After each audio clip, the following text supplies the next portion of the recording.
তোমাদের পাশেই আছি, হৃদয়ের কাছাকাছি।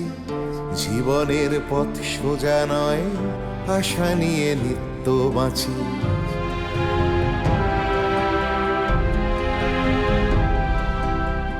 শিক্ষা ছড়িয়ে পড়ুক ভেদাভেদ শূন্য করে, এ বেলা নাই বা জুটুক ও বেলা জুটতে পারে। বিপ্লব আসছে দেখো নারী, তুমি পিছিয়ে জানি, জ্বলে ওঠো নিজের আলোয়, মুছে দাও দুঃখ গ্লানি। এভাবে আর থেকো না হাহাকার জড়িয়ে বুকে, আমি হাত বাড়িয়ে আছি, সাড়া দাও আমার ডাকে। আমি হাত বাড়িয়ে আছি, সাড়া দাও আমার ডাকে।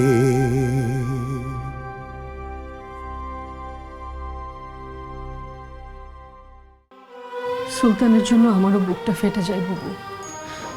এই বাড়িতে বন্ধু বলতে তো আমার ওই ছিল।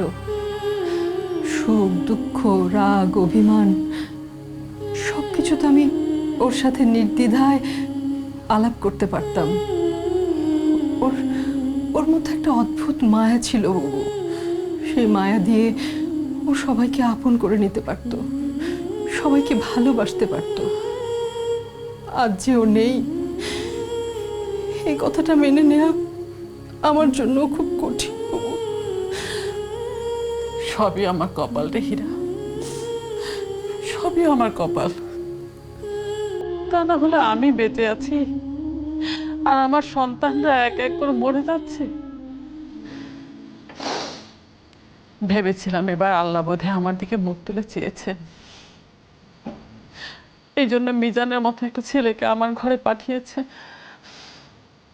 কিন্তু আমার কপালেও যে সুখ বেশি সয় না, তাই আজ মিজানকে নিয়েও এইসব ঝামেলা হচ্ছে। আমি তোমাকে বলছি বাবু, তুমি এসব নিয়ে একদম চিন্তা করো না। এসব হচ্ছে ক্ষণিকের ঝড়, শুরু হওয়ার আগেই তা থেমে যায়। মিজান খুবই ভালো ছেলে বাবু, আমি তোর সঙ্গে কথা বলেছি, ওর মনের মধ্যে কোনো পাপ নেই। ও খুবই সাদা সিধে একটা ছেলে। ওর নামে যা যা রটেছে সব মিথ্যে। হ্যাঁ, এটা ঠিক যে গুলের এ বাড়িতে বউ হয়ে আসার আগে মিজানের সাথে ওর বিয়ে ঠিক হয়েছিল, কিন্তু ওদের মধ্যে কোনো সম্পর্ক ছিল না। আর গুল যে এ বাড়ির বউ, এটাও মিজান জানতো না। এখানে এসেই গুলকেও দেখতে পায়। তাহলে শুধু শুধু পুকুর পাড়ে গিয়ে দেখা করার কি দরকার ছিল? মিজান গুলের কাছে ক্ষমা চাইতে গিয়েছিল বুবু, কারণ মিজানদের বাড়ি থেকেই ওই বিয়ের প্রস্তাবটা ভেঙে দেয়। আর তোমার কি মনে হয় বলো তো বুবু, গুল কি এমন কোনো কাজ করতে পারে যাতে এ বাড়ির সম্মান যায়?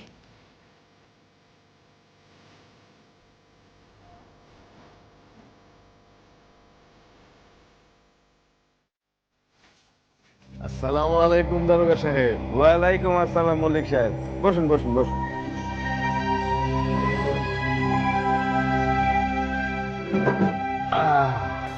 তা মল্লিক সাহেব বলুন, কি খবর এনেছেন? খুবই মজার খবর আছে দারোগা সাহেব, খেলা একেবারে জমে গেছে। খেলা জমে গেছে মানে? কিসের কথা বলছেন আপনি? আরে আমি বলছি মোহর আলীর কথা। ওর যে ছেলেটা মারা গেল, তার সদ্য বিধবা বউটার সাথে ওই বিদেশি ছেলেটা হোস্টি নষ্টি একেবারে জমে ক্ষীর। এ খবর তো আপনি আগেও দিয়েছেন, এতে নতুনত্বর কি আছে? আরে আছে আছে, সেখানেই তো আসল মজাটা। কি সেটা? ব্যাপারটা মোহর আলীর বড় ছেলের কাছে ধরা পড়ে গেছে। সে তো রাগে ফুঁসছে একেবারে। তাই নাকি? তারপর? তারপরে কি হয় সেটা দেখার জন্য তো আমরাও একেবারে উদ্গ্রীব হয়ে আছি। এই মোহরের বাড়িতে এবার একটা ঝড় উঠলো বলে।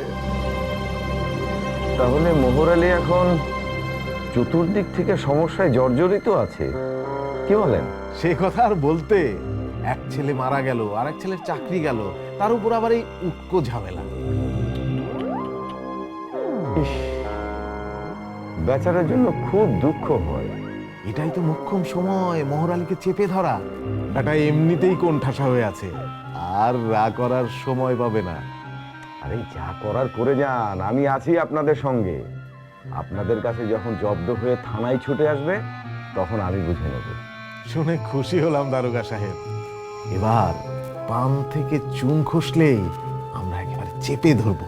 আর ওই যে সেই সাথে ওই মোহর কবরে যে ছোট ছেলে আমানটা আছে না, ওই আমানটাকে একটু বেশি করে রোগড়ে দিবেন। বেটা কিনা আমাকে অপমান করেছে। হ্যাঁ স্যার, ওকে যদি শায়েস্তা না করা যায় তাহলে আমার গায়ের জ্বালা মিটবে না। আহা, বললাম তো যা করার করো, আমি পেছনে আছি। আচ্ছা, এমন একটা কিছু করুন তো যাতে মোহর কবিরাজ আর উঠে দাঁড়াতে না পারে। ব্যাটাকে যদি একবার বাগে পাই এমন দাওয়াই দেব যে কবিরাজি ভুলে যাবে। ব্যাটা কথায় কথায় আমাকে বড়লাট দেখায়। কোনো চিন্তা করবেন না দারোগা সাহেব, আজ তাহলে উঠি। আসুন।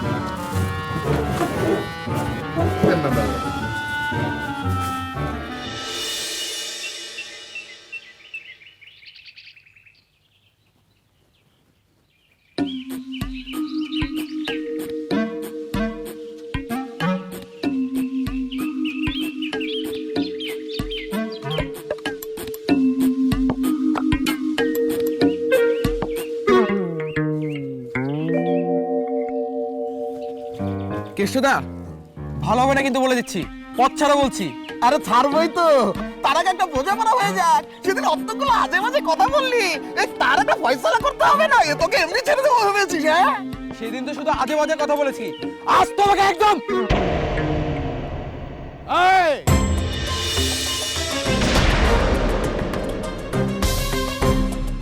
তোমার বাপ মোহর আলী তো ছেলেদের নিয়ে কত বড়াই করে, কিন্তু তুমি যে একটা গুন্ডা হয়েছো সে খবর কি সে জানে? কি বলতে চাইছেন আপনি? কি বলতে চাইছি বোঝো না? না, যখন তখন যাকে তাকে যাতা বলছো, রাস্তাঘাটে মারার হুমকি দিচ্ছ, এসব গুন্ডামি নয় তো কি? কেষ্টদা সেদিন থেকেই তো আমার পিছে লেগে আছে। সেদিন তো অনেক খারাপ খারাপ কথা বলেছে, আজও অকারণে রাস্তা আটকালো। এগুলো কি কোনোই দোষ নয়? মিথ্যে কথা, একদম মিথ্যে কথা কর্তা। আমি শুধু একটাও বাজে কথা বলিনি। তুমি বলেছো কেষ্টদা। আরে বলেই যদি থাকি সেটাকে আমি কি একেবারে মিথ্যে কথা বলেছি? আরে সবাই তো দেখছে, ওই তোমার ওই ভাবির সঙ্গে বিদেশের ছেলেটার রঙ্গলীলা। কেষ্টদা, আমাদের পারিবারিক ব্যাপার নিয়ে একটা কথা বলবে না তুমি। আমাদের ব্যাপার আমরাই বুঝবো। আস্তে আস্তে আস্তে কথা বলো, গলা নিচে নামিয়ে কথা বলো। তোমাদের পারিবারিক ব্যাপার যখন, সেটা পরিবারের মধ্যে সীমাবদ্ধ থাকলেই তো ভালো হয়। এসব রঙ্গলীলা রাস্তাঘাটে করে বেড়ালে মানুষ তো বলবেই। আপনারা কি পায়ে পা দিয়ে ঝগড়া করতে এসেছেন? নইলে এসব কথা বলছেন কেন? এসব কি মিছে কথা? তোমার আব্বাকে বলে দিও এসব আমরা বরদাস্ত করব না মোটেই। তার সাথে আমাদের খুব শীঘ্রই মোলাকাত হবে। মোহর আলীর কত গুমর ছিল। এক ছেলে স্বদেশী করতে যে জেলে, নাকি ফাঁসি হয়ে গেছে তাই বা কে জানে। আর এক ছেলে গুন্ডা, আবার ঘরের মধ্যে বাইরের ভিনদেশি ছেলে নিয়ে এসে ঘরের বৌঝিদের সাথে ঠলাডলি। বাহ, জমেছে ভালো। তো তাজা বলেছেন কর্তা। ওই যে বলে না, পিপিলিকার পাখা গজায় মরিবার তরে। বেশি বার বেরো না, তোমাকে আমি সাবধান করে দিচ্ছি। না হলে পুলিশে খবর গেলে তোমার বড় ভাইয়ের মতো স্বদেশী বলে তোমাকেও ধরে নিয়ে চলে যাবে। বাকি জীবনটা জেলে বসেই কাটাতে হবে। চল রে কেষ্ট।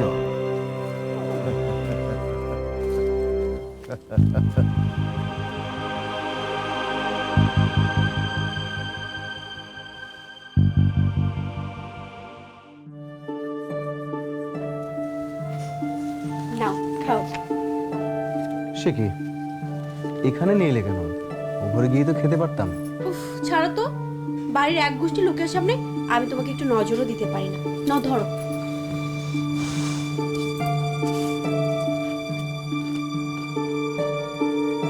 ছেলে মারে খেয়েছে? ওদের আমি খাইয়ে দিয়েছি। আর বাড়ির সবাই? উফ, পুরো খানদানের খবর তো আমার পক্ষে নেওয়া সম্ভব না। আমি ঠিকমতো আমার বাচ্চাদেরই খবর নিতে পারি না। বাড়ির পরিবেশটা একবার খেয়াল করেছো? এই পরিবেশে মানুষ বাস করতে পারে না। দেখো হামিদা, চিরদিন কারো সমান যায় না। ঝড়ঝাপটা আসে, আবার চলেও যায়। তাই বলে বাড়ির বউ পরপুরুষের সাথে ফষ্টি করবে আর সেটা তোমরা চেয়ে দেখবে?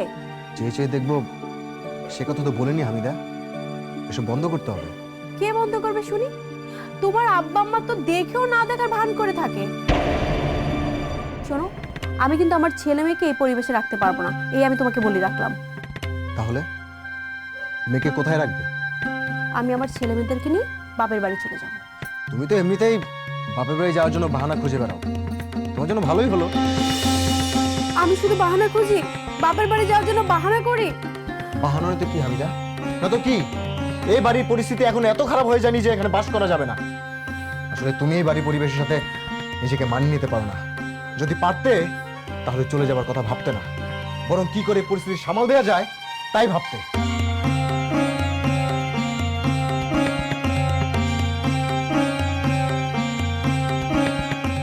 আমি যাবার পর যদি শুনি যে তুমি আবার মন খারাপ করেছো, তাহলে কিন্তু আমি আর কখনো আসবো না।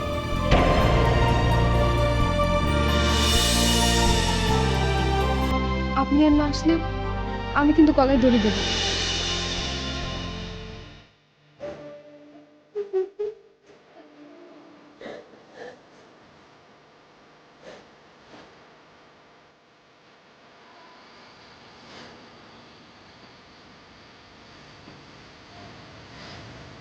ভাবি, কি হয়েছে?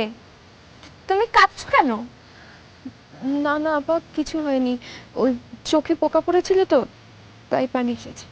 আচ্ছা, তোমার কি আমাকে বোকা মনে হয় যে কোনটা পোকা পড়ার পানি আর কোনটা কান্নার পানি আমি বুঝতে পারবো না?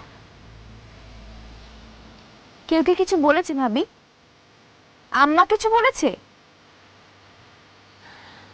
বুঝতে পেরেছি, ওই কুটনি বড় ভাবিটা নিশ্চয়ই কিছু বলেছে, তাই না? এসে রং তামাশা শুরু করে দিচ্ছে, তাই না? না না অন্তরাপা, কেউ আমাকে কিচ্ছু বলেনি।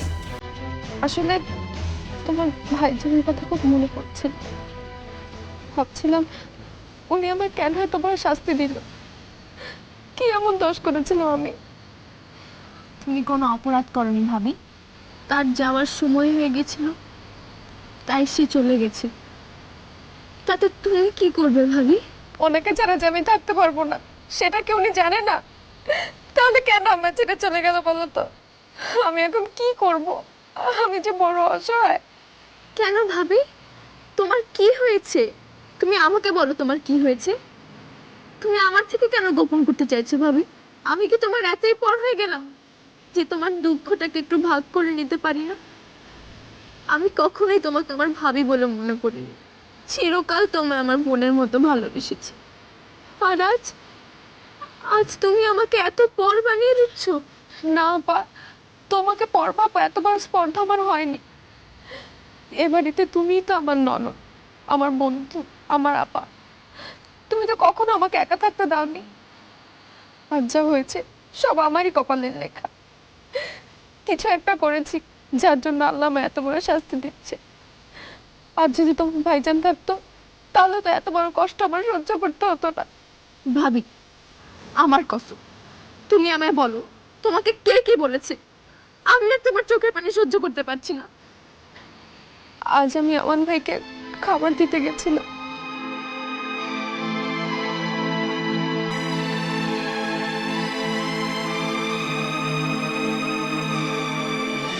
নিজের ভাইয়ের সাথে তোমার এত ঢলাঢলি কিসে? তোমার লজ্জা করে না একটা পরপুরুষের সাথে ঢলাঢলি করতে? এসব কথা কি মিথ্যে? তোমার কারণে গ্রামের মানুষদের কাছে আমরা মুখ দেখাতে পারি না। আমি তোমার হাতে খাবো না, তোমার হাতে খেতে আমার ঘৃণা করে।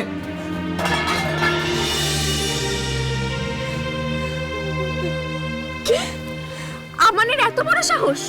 ও তোমাকে এসব কথা বলেছে? ও কি ভুলে গেছে এবারের মা বোন ভাবিদের সাথে কিভাবে কথা বলতে হয়? না না আপা, তুমি আমাকে কিছু বলো না। ও ছোট মানুষ, অনেকে ছোট, ও কি বলতে কি বলে ফেলেছে। ছোট মানুষ যখন ছোটদের মতো কথা বলে তখনই তাকে মেনে নেওয়া যায়। ছোট মানুষ যখন বড়দের মতো কথা বলে তখন তাকে বুঝিয়ে দিতে হয় তার আসল জায়গাটা কোথায়। অন্তরাপা, আপা শোনো,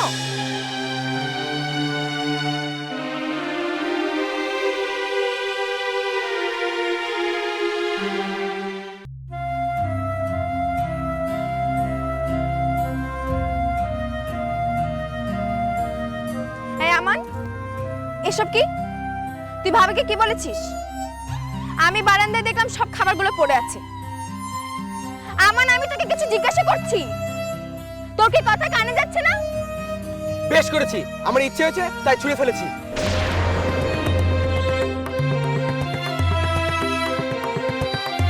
তার মানে কি বলতে চাস তুই? ভাবিকে দিয়ে আমার জন্য কখনো খাবার পাঠাবে না, পাঠালে আবার ফেলে দেবো। কেন? ভাবি কি দোষ করেছে শুনি? কি হলো বলবি তো, ভাবি কি দোষ করেছে? কেন তুমি জানো না মিজান ভাইয়ের সাথে এত ধরনের কিসে? আমার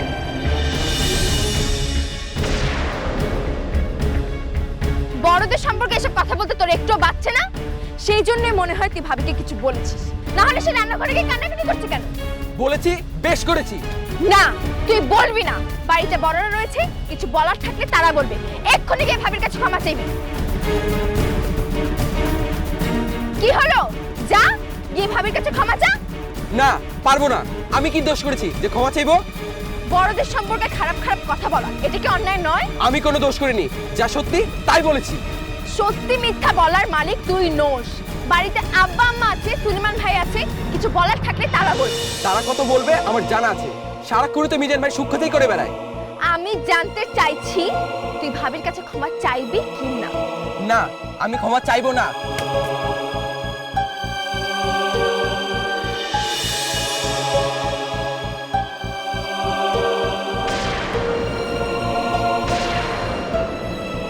তোর এত বড় সাহস, তুই আমার মুখে মুখে তর্ক করছিস? ভাবির মতো মানুষকে তুই অপমান করেছিস। ভাবিকে কখনো তোর জন্য কিছু করেনি? কোন একটা গ্রামের মানুষ কি বললো না বললো তাই নিয়ে তুই ভাবিকে জানা তাই বলেছিস? ভাবি তো তোরই সবচাইতে ভালো বন্ধু ছিল। তুই জানিস না ভাবি আর সুলতান ভাইজানের সম্পর্কটা কেমন ছিল?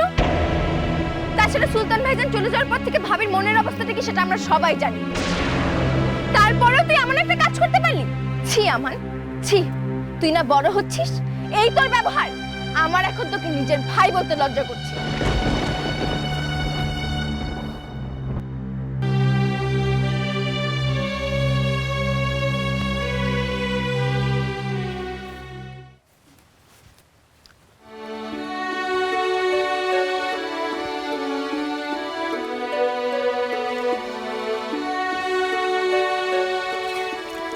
ভাবি, তুমি কি আমার উপর রাগ করে আছো? না না, রাগ করবো কেন? তখন তোমার সাথে ওরকম দুর্ব্যবহার করাটা আমার উচিত হয়নি, সেই জন্য মাপ চাইছি। এ কি আমান ভাই, তুমি মাপ চাইছো কেন? তোমার জায়গায় অন্য কেউ থাকলে হয়তো একই রকম ব্যবহার করতো। রাগ হওয়াটাই তো স্বাভাবিক। আসলে দোষ আমারই। না ভাবি, তুমি কোনো অন্যায় করনি। না না আমান ভাই, সবই আমার কপালের দোষ। গ্রামে এত মানুষ থাকতে কারোর সঙ্গে তো কোনো কিছু হয় না। আল্লাহ বারবার আমারই পরীক্ষা নেয়। আমি নিশ্চয়ই কোনো দোষ করেছি, যার শাস্তি আমাকে পেতে হচ্ছে। ভাবি, তুমি কিছু করনি। গ্রামের নোংরা মানুষরা অনেক কিছুতে বলে, সেগুলো কানে দিতে হয় না। আমি ক্ষণিকের জন্য পথভ্রষ্ট হয়ে গিয়েছিলাম, তাই তোমার সাথে দুর্ব্যবহার করেছি। তুমি কিছু মনে করো না ভাবি। ছি ছি আমান ভাই, এসব তুমি কি বলছো? তুমি আমার দেবর হলেও আমি চিরকাল তোমাকে নিজের ছোট ভাইয়ের মতো দেখেছি। এ বাড়িতে আমরা বন্ধুর মতো মিশেছি। তোমার উপর আমি রাগ করি কি করে বলো তো? চুপ করো আমান ভাই, আমার সামনে ওনার সম্পর্কে কোনো কথা বলবে না। উনি কি আমাদের পরিবারের কেউ না। আজ যত অশান্তি সব ওনার জন্যই হচ্ছে, তাই দয়া করে আমার সামনে ওনার সম্পর্কে কোনো কথা বলবে না। এ কি ভাবি, রেগে গেলে কেন? একটু শান্ত হও। আচ্ছা ঠিক আছে ঠিক আছে, আমি আর কখনো তোমার সামনে মিজান ভাইয়ের সম্পর্কে কোনো কথাই বলবো না। এবার নাস্তা খেতে দেবে চলো, আমার না বড্ড খিদে পেয়েছে। সকালবেলা রাগ দেখে কিচ্ছু খেতে পারিনি, এখন পেটের মধ্যে ইঁদুর বিড়াল নাচানাচি করছে। খেতে না দিলে ইঁদুর বিড়াল সব আমার নাড়িভুড়ি খেয়ে ফেলবে। চলো না ভাবি, বড্ড খিদে পেয়েছে। ঠিক আছে, তুমি অন্তরাপাকে গিয়ে বলো খাবার দিতে, আমি বাসনগুলো ধুয়ে আসছি। না না ভাবি, তুমি নিজে নাস্তা খেতে না দিলে আমি কিছুতেই খাবো না। আর অন্তরাপা, বাবা ওর যা মাথা গরম, এখন যদি নাস্তা খেতে চাই তাহলে যদি আরেকটা লাগে। কি অন্তরাপা কি তোমায় চড় মেরেছে? কি? কই না তো, আমি বলছিলাম যে। সত্যি করে বলো কি হয়েছে? দূর, তুমি কিসব কথা নিয়ে পড়লে? আমি বলছি তো আমার বড্ড খিদে পেয়েছে, চলো তো। আরে আরে কি করছো আমান ভাই? তুমি ছাড়ো, আমি দূর, করে নিচ্ছি। চলো তো, তাড়াতাড়ি আমাকে- আসো, শোনো, আমার বড্ড খিদে পেয়েছে। আমার কথাটা শোনো। তাড়াতাড়ি আসো তো। বাসনগুলো তো ধোয়া হলো না।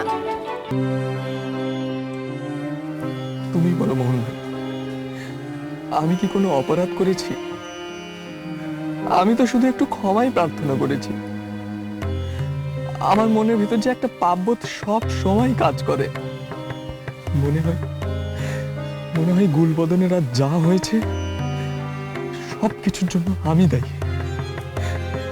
গুল যদি আমাকে ক্ষমা না করে তাহলে আমি যে আর বাঁচতে পারবো না মোহন ভাই। তুমি বলো আমি এখন কি করব?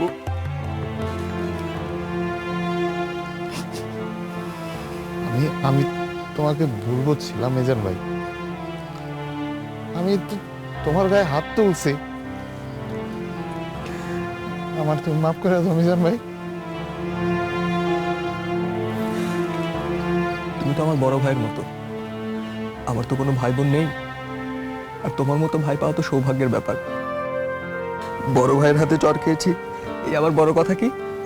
আমার মতো ভাই পাওয়া সৌভাগ্যের বিষয়। একজন গরিব অশিক্ষিত মানুষ, আমাকে তুমি বড় ভাই সম্মান দিছো, এটা তোমার উদার মনের পরিচয়। না হইলে আমার মতো একজন মানুষকে কি এত সম্মান দেয়? আমি তোমার মতো একজন ভালো মানুষে তো নোংরা কথা বলছি, খারাপ কথা বলছি, এই জন্য আমার নিজের উপর খুব ঘৃণা হইতেছে।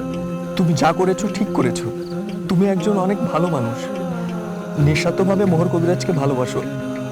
আর তার পরিবারকে কেউ কোনো কথা বলবে, পরিবারের বদনাম করবে, তা তুমি কখনোই মেনে নিতে পারবে না। আজ আমিও সব কথা তোমাকে খুলে বলতে পেরে অনেকটা হালকা বোধ করছি।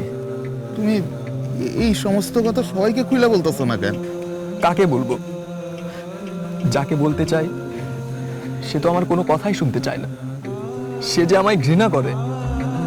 তবে বিশ্বাস করো মোহন ভাই, আমি কিছুতেই আর গুলবদনের কোনো ক্ষতি হতে দেব না। মেয়েটার উপর থেকে যে ঝড় গেল, তার উপর আবার এই কুৎসা। আমি মাঝে মাঝে উপর আল্লাহরে জিজ্ঞেস করি, আল্লাহ এই মানুষগুলার এত কষ্ট কেন?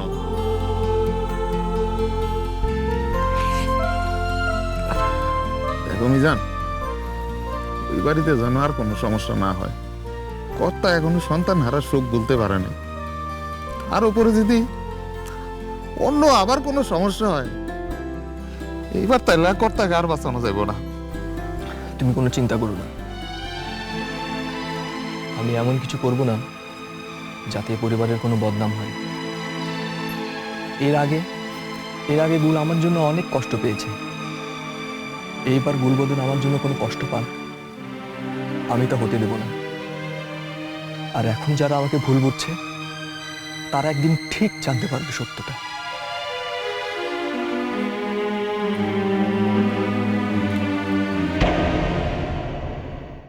আচ্ছা, আপনি আমার একটা কথা বলবেন?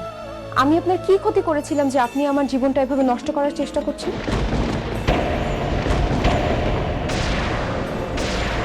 আমি আপনার কি সর্বনাশ করেছি যে আপনি আমায় সারা গ্রামের মধ্যে কলঙ্কিনী করে তুলেছেন?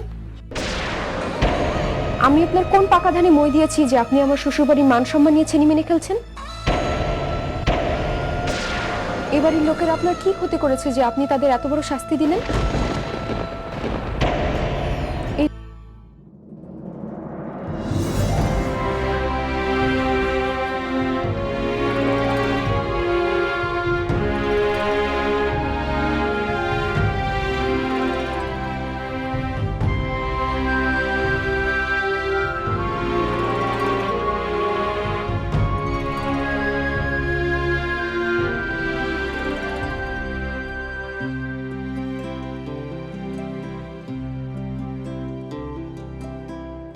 তোমাদের পাশেই আছি, হৃদয়ের কাছাকাছি।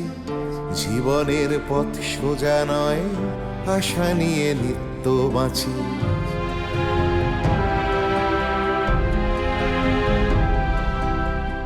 তোমাদের পাশেই আছি, হৃদয়ের কাছাকাছি।